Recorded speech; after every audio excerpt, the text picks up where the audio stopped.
Talk to me about Money in the Bank. This is what it's all building up to. Somebody who's got plenty of experience in this match. How difficult is it? Is it one of the toughest pay-per-views? Yeah, it's one of the most rewarding pay-per-views, most rewarding matches, obviously for the opportunity. But ladder matches are so hard. I'm up for everything, and I'll do whatever it is, whatever it takes to succeed and to become champion again. But those matches are so disgustingly hard because everything hurts. Every little thing that you do hurts. I just had a ladder match with Bianca at was it Extreme Rules, I think, this last year. So I thought I was done with ladders for at least a calendar year, and I forgot about this pay-per-view. But they're so much fun, and you make so many memories. I have won it in the past and went on to become the longest reigning SmackDown Women's Champion. So made history then, and hoping to do it again. They are standout matches. Some of the matches we've seen over the history of WWE, I think possibly even in the top five. There's plenty of ladder matches in there. Edge and Christian ring a bell from back in the day. I suppose you can't be afraid of heights, can you? No, but I am. The year that I won it, I was like shaking. As I was on the second to top rung or whatever, and as soon as I grabbed it, I had to step down because I was so scared.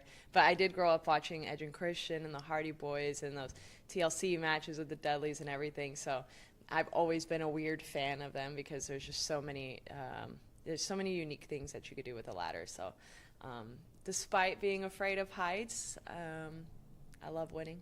Well, I'm pretty confident to say I'm sure those guys are pretty much fans of you and the work you're doing at the moment. Listen, tell us about winning the Money in the Bank as well, which you've done, how difficult it is carrying that suitcase around all year and knowing when to cash it in at the right time.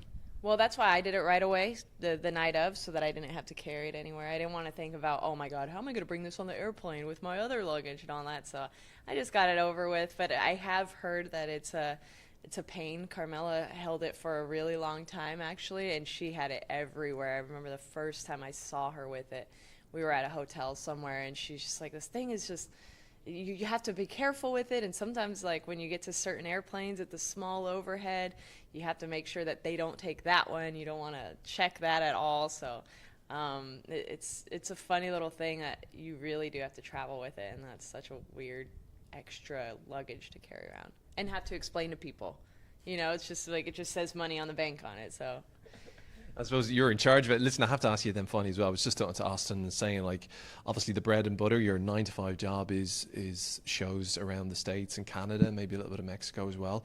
How much do you look forward to coming, though, to Europe, maybe Australia, Japan, any of those places for around the world shows to fans who see you once every few years?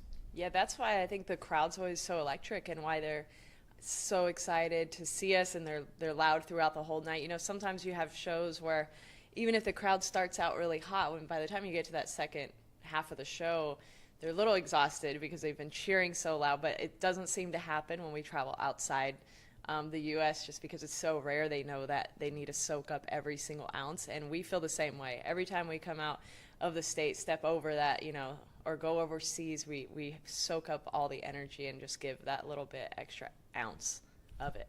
I was talking to Seamus earlier about how many air miles you have to do, and I'm sure your account is going through the roof. But does the energy of the crowd just kind of make you forget all about that straight away? I think the energy of the crowd makes us forget about the pain that we're in, or the jet lag that we're feeling.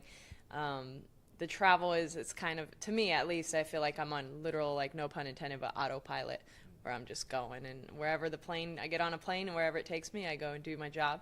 But once we get out there, that's like, we forget about the aches and pains, we forget about travel issues or losing your bags, and it's just, this is what we do it for. Excellent.